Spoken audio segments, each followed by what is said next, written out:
Olá, boa tarde. Começa com comentários negativos sobre ações ou comportamento da namorada ou da esposa. As falas vão se tornando constantes e muitas vezes são tratadas como algo comum.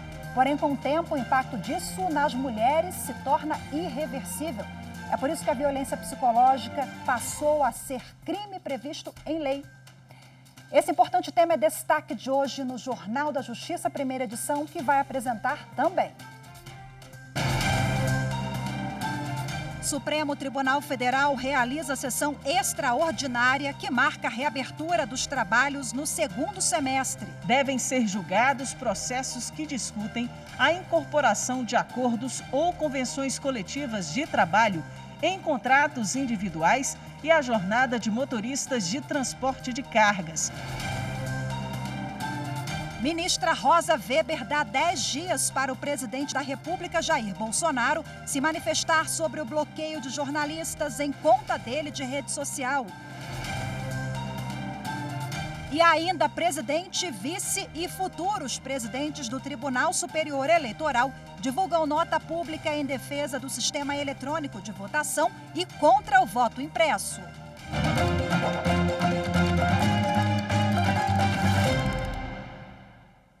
O plenário do Supremo Tribunal Federal faz hoje à tarde uma sessão extraordinária de julgamentos que marca a reabertura dos trabalhos do segundo semestre na Suprema Corte. Na pauta estão processos sobre questões trabalhistas.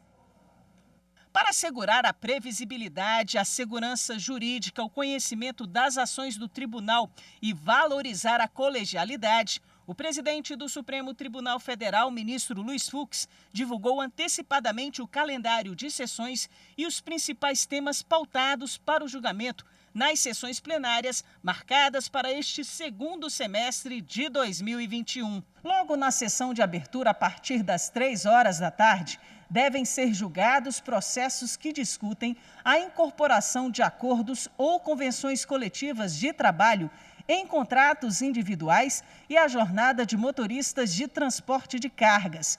Nos dois casos, o relator ministro Gilmar Mendes suspendeu a tramitação dos processos na Justiça do Trabalho até que o STF decida sobre o assunto. Na pauta, há também um recurso com repercussão geral reconhecida que trata da validade da norma que limita ou restringe direito trabalhista não assegurado pela Constituição. Confira alguns dos destaques da pauta de julgamentos para o segundo semestre. O mês de agosto marca a retomada do julgamento de ações penais pelo plenário. Devem ser analisadas 3 ações contra o ex-deputado André Moura sobre atos de improbidade administrativa. O plenário também deve julgar recurso extraordinário que trata da definição do Estatuto Jurídico Constitucional das relações de posse das áreas de tradicional ocupação indígena. Em setembro, deve ser julgado recurso contra a decisão que vedou a possibilidade do presidente Jair Bolsonaro prestar depoimento por escrito em inquérito que apura suposta interferência do presidente da República na Polícia Federal. Também está prevista a retomada do julgamento que vai decidir se o crime de injúria prescreve ou não. No mês de outubro, deve ser retomado o julgamento da ação direta de inconstitucionalidade ajuizada contra o chamado Orçamento Impositivo para a Saúde. Em novembro, estão na pauta ADIs que tem como objeto o marco legal do saneamento. Também está previsto o julgamento de ações que questionam dispositivos do pacote anticrime que criaram a figura do juiz das garantias. E no último mês do ano, os ministros devem analisar o inquérito que trata do chamado quadrilhão do PMDB no Senado. Os ex-senadores Edson Lobão, Romero Jucá e Waldir Raupp e os senadores Jader Barbalho e Renan Calheiros são investigados por condutas enquadradas em tese no tipo penal de associação criminosa. O presidente do Conselho Nacional de Justiça, ministro Luiz Fux, lança amanhã, às 11 horas, a Ação Nacional de Biometria e Documentação Civil de Pessoas Presas. A iniciativa criou uma estrutura nacional permanente para identificação civil de pessoas presas por meio de uma biometria, com foco na emissão de documentos para acesso a políticas de cidadania. Entre as inovações do projeto está a uniformização do uso de biometria, inclusive para evitar prisões por engano. Bom, também haverá uma integração inédita dos dados coletados em um banco nacional mantido pelo TSE, o Tribunal Superior Eleitoral. Até setembro de 2021, está prevista a conclusão da distribuição de 5.400 equipamentos biométricos às 27 unidades da federação. Durante a cerimônia será assinada uma renovação da parceria entre CNJ e o Ministério da Justiça e Segurança Pública, que viabilizou a iniciativa, assim como o termo de cooperação técnica com o TSE para atividades relacionadas. Bom, a cerimônia de lançamento da ação será amanhã às 11 da manhã e você assiste no YouTube do CNJ, o Conselho Nacional de Justiça. A ministra Rosa Weber, do Supremo Tribunal Federal, não viu urgência em analisar um pedido do deputado federal Daniel Silveira contra suposto ato de omissão do presidente da Câmara Federal, Arthur Lira. Daniel Silveira pede que o Supremo Tribunal Federal obrigue Arthur Lira a deliberar na primeira sessão plenária de retorno do recesso parlamentar no dia 3 de agosto sobre o pedido de cancelamento da ação penal para que ele volte a exercer plenamente o mandato. Segundo a defesa de Silveira, o deputado está impedido de atuar na função pública, direito garantido pela Constituição Federal, pelo regimento interno e pelo Código de Ética. A demora para analisar o caso, para os advogados, se trata de omissão do presidente da Câmara. No despacho, a ministra Rosa Weber entendeu não haver urgência que justifique a análise imediata do caso. Ela determinou que os autos sejam encaminhados após o fim do recesso judiciário à relatora, ministra Carmen Lúcia. Daniel Silveira é réu no STF por divulgar vídeo com ofensas e ameaças a ministros da Corte. Ele responde por 3 crimes: coação no curso do processo, incitação à animosidade entre as Forças Armadas e o Supremo Tribunal Federal e a tentativa de impedir o livre exercício dos poderes da União. A ministra Rosa Weber deu 10 dias para o presidente da República, Jair Bolsonaro, se manifestar sobre o bloqueio de jornalistas na conta oficial dele no Twitter. Os bloqueios se deram em razão de críticas feitas aos atos do presidente da República. A ação foi apresentada ao STF pela Associação Brasileira de Jornalismo Investigativo. Os detalhes da decisão você confere agora com a nossa consultora jurídica aqui da TV Justiça, Gisele Reis. Segundo consta no processo, de 2018 até a data em que a ação foi protocolada, 65 jornalistas foram bloqueados da conta oficial do presidente Jair Bolsonaro no Twitter. A utilização da ferramenta de bloqueio impede que a pessoa bloqueada tenha acesso a todas as postagens daquele que a bloqueou. O argumento da associação é que a atitude do presidente Jair Bolsonaro traz restrições, embaraços e impede o livre fluxo de informações dos atos praticados pelo poder público, especialmente pela Presidência da República. O bloqueio acaba por impedir também o livre exercício da profissão. O Twitter, de acordo com a associação, é a principal plataforma digital pela qual os jornalistas obtêm e divulgam informações. E tendo em vista que o presidente da República faz uso do Twitter para informar atos de governo, a sua conta oficial reveste-se de interesse público e, por esse motivo, deve ser amplamente acessível aos membros da imprensa e ao público em geral, sem quaisquer restrições ou embaraços. A ministra Rosa Weber, no exercício da presidência do STF, concedeu 10 dias para que o presidente da República se manifeste. Só depois disso é que a relatora, ministra Carmen Lúcia, irá analisar o pedido de liminar, onde a associação requer o desbloqueio imediato dos jornalistas e que o presidente da República fique impedido de determinar novos bloqueios ao principal canal de comunicação do chefe de Estado.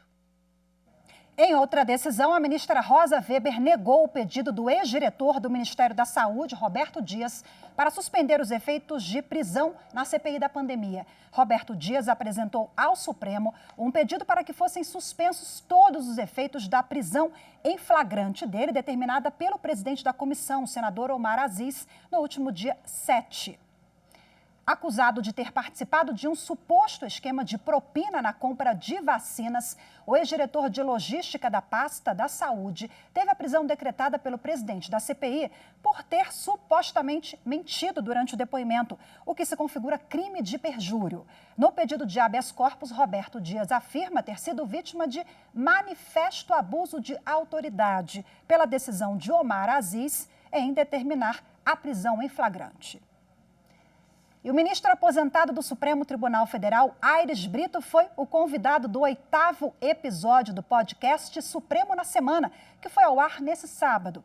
Na ocasião, Aires Brito defendeu que a cidadania deve se manter vigilante para garantir o vigor da democracia. Durante a entrevista, o ministro Aires Brito disse que a democracia não admite alternativas ou brechas e que, se isso acontecer, o risco é alto. A democracia só é radical numa coisa, viu, Mariana, viu, Bárbara? Ela não admite alternativa. Porque a alternativa para a democracia é a ditadura. E ditadura não é alternativa civilizatória, é barbárie. Então a democracia tem que ser forte o suficiente para não sucumbir por efeito de golpes, de atentados. No podcast, Aires Brito também disse que todas as democracias do mundo correm perigo, mas que o judiciário, o Ministério Público, a imprensa e os partidos políticos são o antídoto para isso. Por fim, o ministro aposentado comentou as críticas feitas ao Supremo Tribunal Federal por causa da decisão que estabeleceu que União, estados e municípios têm competência concorrente para tomar medidas de combate ao coronavírus. Para ele, o STF agiu corretamente. E você vai ver a seguir no próximo bloco: violência psicológica contra a mulher, agora crime previsto em lei. Assunto para depois do intervalo. Eu volto já.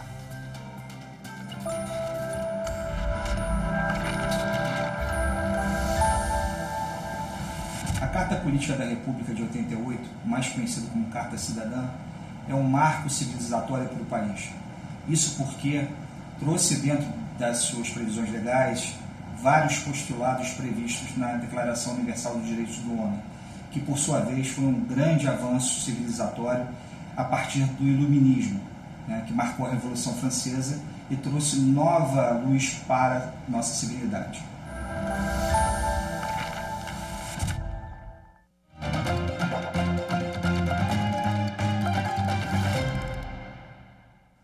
Sabe aquele comentário negativo que te põe para baixo, ridiculariza, denigre?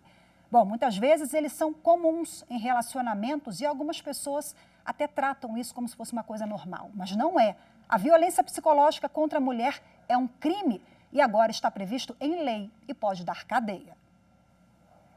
Essa pessoa, ela vivia falando que eu não era boa em nada, que eu não sabia fazer nada. Há 3 anos eu venho numa luta para comprovar as violências que eu passei em relação a esse namorado que eu tive em 2018. E a grande dificuldade de toda uma luta de comprovar tudo o que houve é porque eu não cheguei a apanhar do infeliz. Os casos que você acabou de ouvir são apenas 2 exemplos entre milhares de mulheres que sofreram ou sofrem violência doméstica. Muitas nem mesmo têm consciência do que estão passando. Uma pesquisa nacional feita pelo IBGE a pedido do Ministério da Saúde mostra que em 2019, mais de 27 milhões de pessoas acima de 18 anos sofreram violência psicológica. Quando as vítimas são mulheres, esse tipo de ataque vem sempre acompanhado por outras agressões e quase sempre é cometido em casa, pelo companheiro. Essa jornalista passou a estudar psicologia quando começou a perceber que estava sendo vítima de violência psicológica. Eu sentia que tinha alguma coisa errada, mas eu não sabia identificar aquilo. E essa realmente é uma das grandes dificuldades da violência psicológica, você identificar o que acontece com você. Porque é uma violência sutil, uma violência que, apesar de agressiva, ela é muito silenciosa. Uma nova lei vai ajudar a pôr fim nesse silêncio. A norma, que teve origem num projeto sugerido pela Associação dos Magistrados Brasileiros, inclui no Código Penal o crime de violência psicológica contra a mulher. Qualquer ato que cause dano emocional à mulher ou que perturbe o desenvolvimento, seja por ameaça, constrangimento, manipulação, isolamento, pode ser punido com até 2 anos de reclusão e multa. A norma também inclui na Lei Maria da Penha o critério de existência de risco à integridade psicológica da mulher como um dos motivos para o juiz, o delegado ou mesmo o policial afastarem imediatamente o agressor do local de convivência. Esta psicóloga explica que a violência psicológica pode deixar marcas e não é algo que acontece só durante o relacionamento. As consequências, elas variam em função do contexto e também da natureza da pessoa, né, da personalidade da vítima. Então, algumas pessoas podem ter tendência à depressão, outras a quadros de ansiedade, alterações do sono, apetite, sexualidade. A nova lei ainda inclui no Código Penal o programa Sinal Vermelho, para as vítimas de violência doméstica pedirem ajuda aos atendentes das farmácias. O programa surgiu com uma campanha lançada no ano passado pelo Conselho Nacional de Justiça, em parceria com a Associação dos Magistrados Brasileiros. A gente continua falando sobre esse assunto agora ao vivo pela internet com a advogada criminalista Marília Brambila. Olá, Marília, seja muito bem-vinda, boa tarde. Olá, Rafaela, é sempre um prazer contribuir com a TV Justiça. Prazer é nosso em falar sobre esse assunto tão importante, tão caro para toda a sociedade brasileira, né? Bom, com a aprovação agora da lei, que começou como uma campanha do CNJ e da AMB, é mais uma ferramenta, mais um avanço no combate à violência contra a mulher?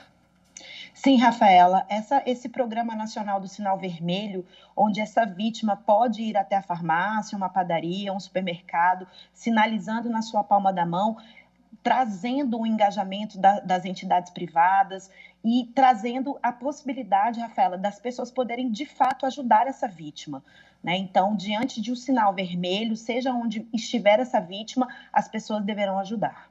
E é um sinal ali que é fácil de fazer, a sociedade já está habituada, né? Essa campanha foi amplamente divulgada e é uma forma também de chamar a sociedade para ajudar, auxiliar essa mulher. Inclusive, vários estabelecimentos já firmaram parceria por meio da campanha, agora com lei, a adesão ela deve ser ainda maior, né? É importantíssimo também colocar a sociedade como parceira na denúncia. Sim, essa mulher vítima, ela faz parte dessa sociedade, né, Rafaela? Nós convivemos com a violência doméstica não só nas nossas vidas, mas na vida da nossa vizinha, das nossas colegas de trabalho. E isso também serve para os homens, que identificando essa mulher vítima, mesmo que seja de violência psicológica, hoje criminalizado, tem parcela de humanidade e sororidade, sim, Rafaela. Brambila, o que essa lei traz de novo? Essa lei é interessante, Rafaela, a Lei 14.188, ela prevê essa inclusão desse programa de sinal vermelho na própria Lei Maria da Penha. Ela qualifica o crime de lesão corporal quando a vítima é mulher em situação de violência doméstica e familiar ou na condição de ser agredida em razão da condição de sexo feminino e criminaliza a violência psicológica. Era uma expectativa muito grande da nossa pauta feminista, principalmente de proteção dos direitos das mulheres, a inclusão desse tipo penal no Código. O que configura a violência psicológica e por que é tão difícil a gente comprovar isso? Quais os elementos, né, para uma comprovação de que a mulher está sendo vítima desse tipo de violência? Sim, Rafaela, nós vimos aí na nossa reportagem que é muito difícil de identificar. E o artigo agora 147b, incluído no Código Penal, assim como foi mostrado na matéria, é causar dano emocional diante de várias condutas onde esse agressor ou essa agressora sujeite essa vítima à forma de humilhação, isolamento. É muito complicado, Rafaela. Nós temos esse desafio, principalmente o Poder Judiciário, para a interpretação desse crime de violência psicológica, mas é um grande avanço. As mulheres precisam precisavam desse tipo penal, porque antes disso, Rafaela, nós tínhamos que fazer aí, como diz o nosso ministro Aires Brito, um salto twist carpado para fazer a adequação típica. Hoje não, hoje a gente tem um crime de violência psicológica. A violência psicológica, a gente pode colocar que ela é um indício de que o próximo passo pode ser a violência física, a agressão? Sim, Rafaela, o feminicídio nunca vem antes acompanhado da violência psicológica e das primeiras agressões. É um ciclo que vai crescendo. Primeiro se isola essa mulher, se controla através de ações do telefone, controla as suas amizades, logo em seguida passa a agredir com palavras, com xingamentos, logo em seguida a agressão física para culminar no feminicídio. Então, a violência psicológica é um marco, sim, na defesa dos direitos da mulher, Rafaela, para que a vítima se compreenda como vítima e que esse ciclo se encerre. Essa é uma dificuldade também, né, das vítimas, de se compreenderem como vítimas, elas estão naquela situação e não se identificam. Como, né? Sim. Acho que vai no piloto automático, até para uma sociedade já arraigada, com muito machismo e tal, as situações, os atos se tornam comuns ali no dia a dia. Não, a gente precisa trabalhar para que ela se enxergue como vítima, sim, né? Sim, Rafaela, e não se amedrontar diante dessa condição de estar vivendo a violência. A violência doméstica contra a mulher, Rafaela, ela acontece em qualquer classe social, independe de raça, cor, etnia, religião, procedência nacional. Nós precisamos, sim, proteger essa mulher e fazer com que essa mulher tenha aí um conforto, um acalanto por toda essa rede de proteção estatal e da sociedade civil. Canais de denúncia, vamos dar aqui rapidinho, Disque 100, Disque 180, né, Marília? Vamos denunciar e a gente tem que falar cada vez mais sobre essa questão. Muito obrigada. Sim, sim. Por favor, pode concluir. 190, 197, todos os aparatos. Nós já temos aplicativos de compra, de e-commerce, onde nós temos atalhos de denúncia. Mulheres, denunciem. Olha aí, fica a dica. Muito obrigada mais uma vez. Um prazer falar com você. Boa tarde, até a próxima. Tchau, tchau. E você vai ver a seguir a reabertura dos trabalhos do segundo semestre no Superior Tribunal de Justiça e no Tribunal Superior Eleitoral. Os detalhes daqui a pouco, eu volto já.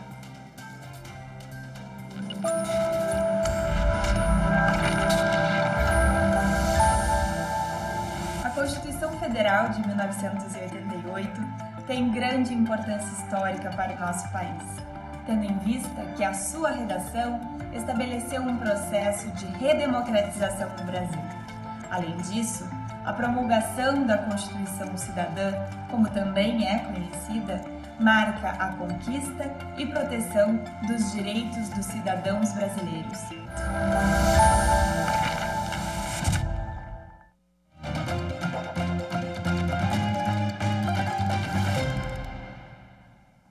O Tribunal Superior Eleitoral divulgou uma nota pública sobre a importância da urna eletrônica e a necessidade de manter as eleições livres e seguras. O documento também faz críticas ao voto impresso. A nota foi assinada pelo atual presidente do TSE, ministro Luiz Roberto Barroso, pelo vice Edson Fachin e também por todos os ex-presidentes do tribunal desde 1988.